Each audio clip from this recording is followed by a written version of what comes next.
Hey everyone, and welcome. Today, we're diving into one of the wildest passion projects in all of history.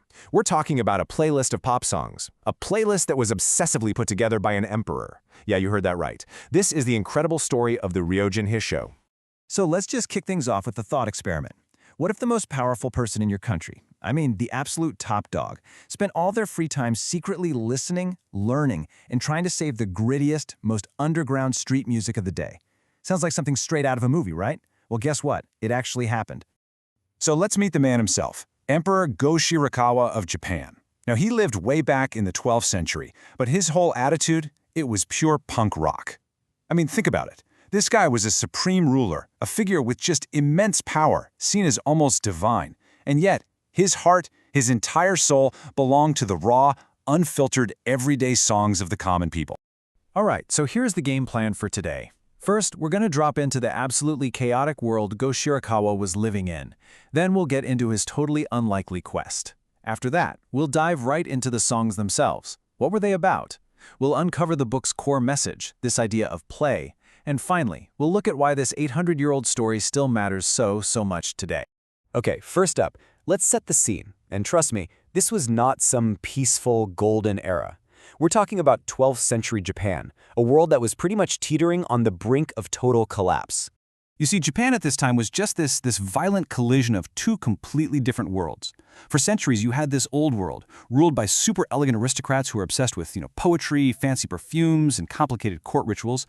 But their time was up. A brand new class was rising, the samurai, these provincial warriors. And they weren't bringing poetry with them. They brought swords, war, famine, and just complete and utter chaos. And this wasn't just a political crisis, It went way deeper. It was a spiritual one. There was this belief that had taken hold called Mappo. And it was basically the idea that the world was in its final, degenerate age. People truly believed the teachings of the Buddha were lost, that salvation was impossible. They weren't just being dramatic, they genuinely felt like they were living through the end of the world. And yet, amidst all that despair, something absolutely incredible was happening. In the dark back alleys and the rowdy entertainment districts, people were singing. They were dancing. They sang to forget their fear, to just feel alive for a moment. And this music, it had a name, Imayo, which literally means modern style. It was the pop music of a world on fire. So where does our emperor fit into all this chaos and street music? This is where the story gets really, really good. Let's move on to our next section, a rebel on the throne. Okay, let's just be crystal clear about Go-Shirakawa's status here. Even after he'd officially retired, he was still pulling all the strings from behind the scenes as what they called a cloistered emperor. Now, what that means is he held the combined spiritual and political authority of like a pope and a king rolled into one. He was, for all intents and purposes, the most powerful man in the entire nation. Period. And this man, with all that power, he sought out a woman named Otomai. Now, who was she? She was an elderly, illiterate, completely forgotten entertainer, a master of MAO from the absolute lowest rungs of society. And the Emperor of Japan treated her as his master, literally sitting at her feet to learn these songs. This wasn't just a phase either. This became his life's quest. It started when he was just a sidelined young prince, a spare, and singing Imayo day and night was the only thing that made him feel like he existed. Then, as emperor, he finds Otomai, this living library of a dying art form. It became this desperate race against time, with Go-Shirakawa frantically writing down every single song from her fading memory before she passed away. He wasn't just learning songs, he was inheriting her entire artistic soul. So he collected all these songs.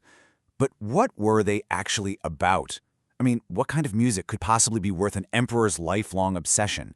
Let's take a look inside the anthology he created, the Ryojin Hisho. What made this collection so absolutely radical was that it had zero filter. You'd have a deeply pious hymn to the Buddha right next to a gritty, down-to-earth song about, untrustworthy men or losing all your money gambling. There were songs about a mother's love, and then songs about the sorrow of getting old. For Go-Shirakawa, the sacred and the profane, the high and the low, they weren't separate. They were just two sides of the same coin, the human experience.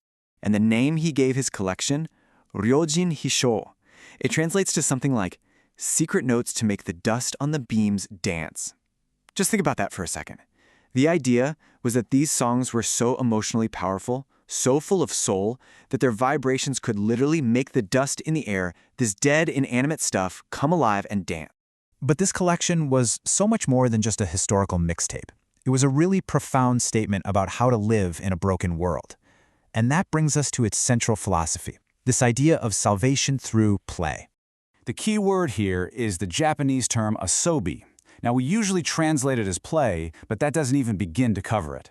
It's not about just killing time or having fun. It's about this deep, spiritual immersion in art, singing, dancing, creating so completely that you lose your sense of self and you connect with something bigger, something almost divine. It's nothing less than the liberation of your soul. And this whole philosophy is captured perfectly in the book's most famous line. It asks, were we born to play? Were we born to frolic? Now, in an age of total despair, when everyone believed salvation was impossible, that was a huge existential question. If heaven is off the table, what is the point of being alive? And the answer wasn't in prayer or duty. The answer was in the pure, unstoppable joy of children playing. A life force so strong, he says, that my own body begins to stir uncontrollably. Okay, so an 800-year-old playlist from a punk rock emperor. It's an amazing story for sure. But so what? Why should it matter to any of us right now? Well, our final section is all about how these ancient songs echo loud and clear in our own time. You know, the takeaways from this are incredibly modern. First, it's the ultimate story about fandom. It shows how having a deep, almost obsessive passion for art can give your life meaning and even change the course of history. Second, it's this powerful lesson in radical diversity. Go-Shirakawa was basically saying that real truth, real value, it lives in the voices of the marginalized, not just in the halls of power. And finally, it's like a prescription for our own crazy, stressful lives, a reminder that we weren't just born to work and suffer. We were born to enjoy life from the bottom of our hearts. And all of this leaves us with one final thought to chew on. Emperor Go-Shirakawa dedicated his entire life to saving the voices he felt were being lost, the songs of the overlooked, the art of the streets. So it really makes you wonder, right? If he were alive today, whose voices would he be frantically trying to save? What voiceless voices of our own time deserve to be heard, to be saved for the future?